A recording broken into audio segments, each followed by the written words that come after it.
The reason he didn't shoot himself in the head, as so many of these suicide normally do, is because he wants his brain to be studied. He believes, this young man, 27 years old, that he suffered from too many concussions playing football, and he believes he might have CTE. Dr. Steve Broglio there at University of Michigan.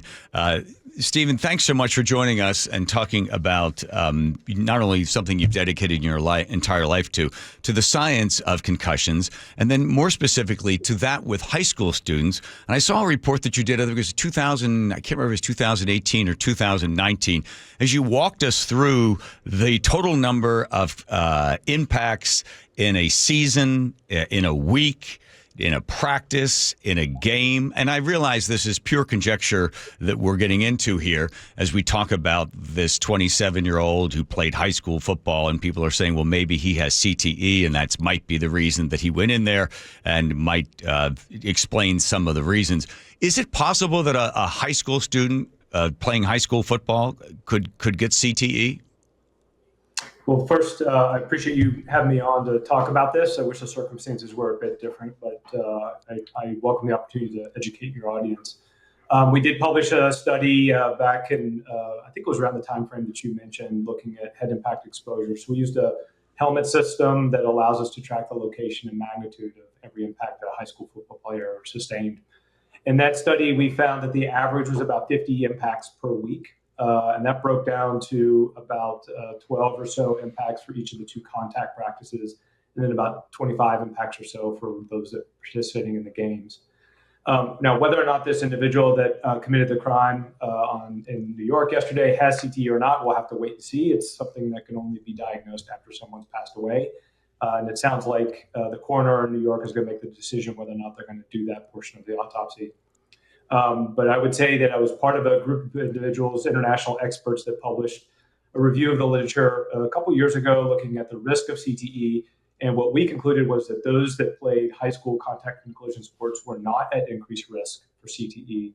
But those that played professional sports, in particular the contact collision sports like football, they were at an increased risk of CTE and other neurodegenerative diseases. So we'll have to wait and see what the autopsy shows, but that's what I can tell you the science is showing at this point in time. Let's talk then to parents that are concerned about their kids playing football. And before I get your chance to answer, I also found it was really interesting in your studies. I think it was University of Washington, University of Michigan, of course, that's where you are, but University of Washington also placed sensors inside the helmets. Do you remember that part from your research? I think it was only one or two sensors placed in the helmet. You felt that it wasn't conclusive. I think it might have been 1975 or whatever the year was. They had that in there. It didn't give enough information. It just talked about the impact to the helmet, but didn't give the additional reciprocating energy that would then go to the brain. Do you remember that part of the study? Yeah, so the very first studies that were placing impact sensors inside of the helmets, it was just an accelerometer affixed to the inside of the helmet shell, and it did exactly what you said. It just measured kind of what the motion of the helmet was doing, which is not reflective of what's going on the inside of the skull where the brain is moving. So the modern sensors now, through some various algorithms, allow us to get an estimate of what's going on at the center of mass, or what's going on inside the skull and what's happening to the brain. So these early studies are important. They lay the groundwork for future work, of course, but I wouldn't put a whole lot of weight in those very first studies just because we know that the science has evolved. Is it difficult as a man of science to work at the University of Michigan? Do you watch college football on Saturdays? I'm a passing fan. I mean, I enjoy it. I want our team to do well, of course. I have close ties to a lot of faculty members in Washington, so I root for them, except for when they're playing against us. But I enjoy the sport for what it is. I think there's a lot of benefit to sport participation, whether it's football or other sports. We know that there's a lot of mental health benefits, teamwork, working towards a common goal, as well as the physical benefits, of course, that we get from sport participation. And in my mind, particularly at the high school level, those benefits far outweigh any risk that anybody might sustain.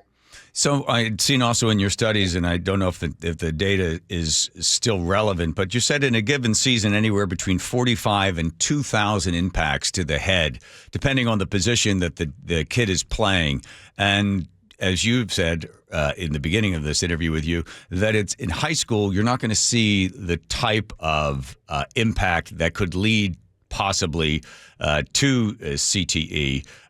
Is it the speed and the dynamic ratio of the weight of the players? So actually what we find, I'll speak about the range of impacts. So of course, there are certain players that are on the field more than others. So you're a freshman that may only be on the field for a couple downs during practice. He will have very low impact exposure. Your senior that might be going to play D1 next year, who's playing both ways on the offensive and defensive line, involved in every play, they're going to have a much higher impact profile. What we see with as far as the accelerations between college level players and high school level players, they're actually about the same. And what we think that is because it's scaled. So obviously the college player is much bigger than the high school player, but everybody around him is bigger. And he's got more muscle mass in order to stabilize his head at the moment of impact. And that just sort of scales down in a reasonably linear fashion when we get to the high school level. There is some disparity that we see between kind of starting players at the senior level versus our freshman players. So we've all seen this probably with our own kids, or just anecdotally. You may have a freshman that weighs 95 pounds and is interested in playing. And then meanwhile, you have a starting senior who's playing D1 next year, might be 250 pounds. So those big weight disparities are where we actually see the biggest magnitude of impacts occurring. Is the let's talk now, get into the nuts and bolts of an impact to the brain and the beginning of CTE. If you can speak to what happens that we see some of these athletes coming out of the NFL and then having disruptive behavior, either domestic violence, or then they get into depression and it might lead to suicide or erratic behavior. What's happening to the brain because of the impacts and the concussions that occurred throughout their seasons? Sure. So what we don't really know, but what we believe is happening is, if you can imagine, every time you take a blow to the head, there's a small microscopic level of damage that's happening to the structure of the brain, the neurons inside the brain. So for a random play, at the line of scrimmage, that's very small, and a single impact would really mean nothing in our overall brain health long term. Concussions, of course, are kind of an amplified version of that. So it would be a very large impact that's damaging a lot of cells across the brain. Now you can imagine as those add up over the years, so offensive and defensive line players, they have a lot of impacts based on the position they play. They may play for extended careers if they get to the NFL level, and maybe they have a handful of concussions to go with it. And so you can imagine this micro trauma sort of builds up over years, and that sort of lays the foundation for what we believe causes CTE. Now add on top of that just the normal aging process. So every one of us sort of peaks out at brain capacity somewhere in the mid to late 20s. And we start to undergo sort of a cognitive decline at that point that we really don't see present clinically. For most people, maybe in their 60s or 70s, we start to see some early signs. But if you have this added brain trauma on top of it, then those signs that would normally show up when you're 60 or 70 are showing up a little bit earlier. So maybe in their 40s or 50s. This is all highly variable. We don't have a good understanding of why some people end up with these signs and symptoms and other people don't. And then we really have very poor understanding of kind of male-female differences, different sports that people play, and that sort of thing.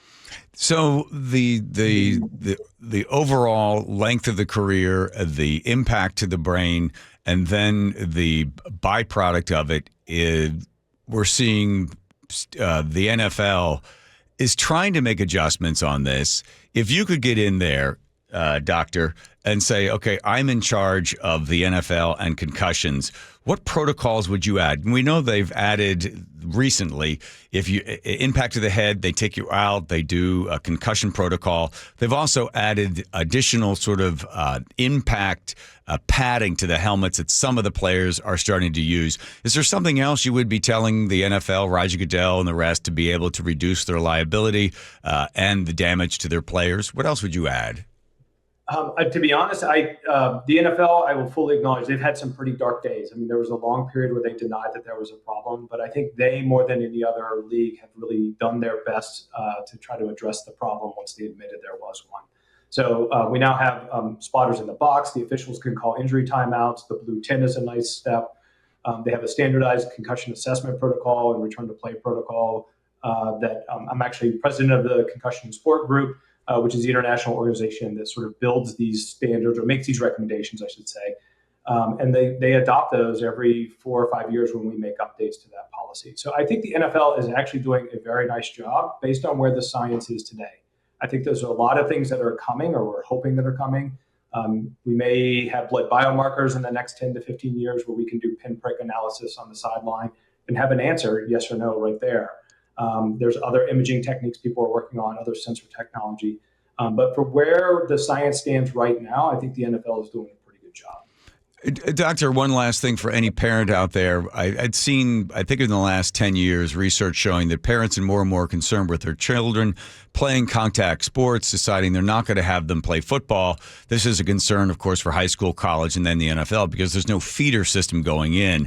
Can you say something that reassures a parent concerned that if their child plays football, they're going to have all sorts of problems, physical problems down the line? Sure. I mean, like I said earlier, I think this international group that I'm a part of, when we did our literature review, we didn't find that there was increased risk for neurodegenerative disease for individuals that played high school level sports. So that would be the first thing I would say.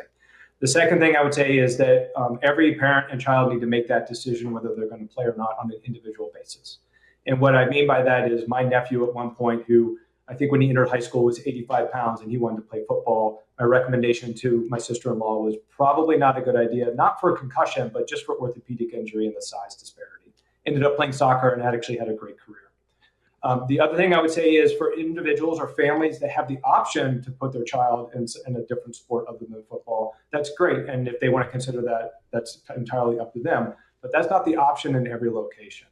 So if I'm close to Detroit, and if we think about high schools in downtown Detroit, and I'm not sure what the situation is in Seattle, football is the only sport to play in the fall. And if you're not playing football, you're doing nothing. And then we know that sort of doing nothing, particularly as a teenage boy, can lead to bad other things. So while I can appreciate your question, I don't think removing the game of football or steering people clear of football is probably the best idea in the broader scope of things. Got it. All right. Well, listen, I thank you so much for your time. I know it's a little later there in the evening. Stephen Barillo, the director at University of Michigan Concussion Center. Thank you so much. Appreciate it.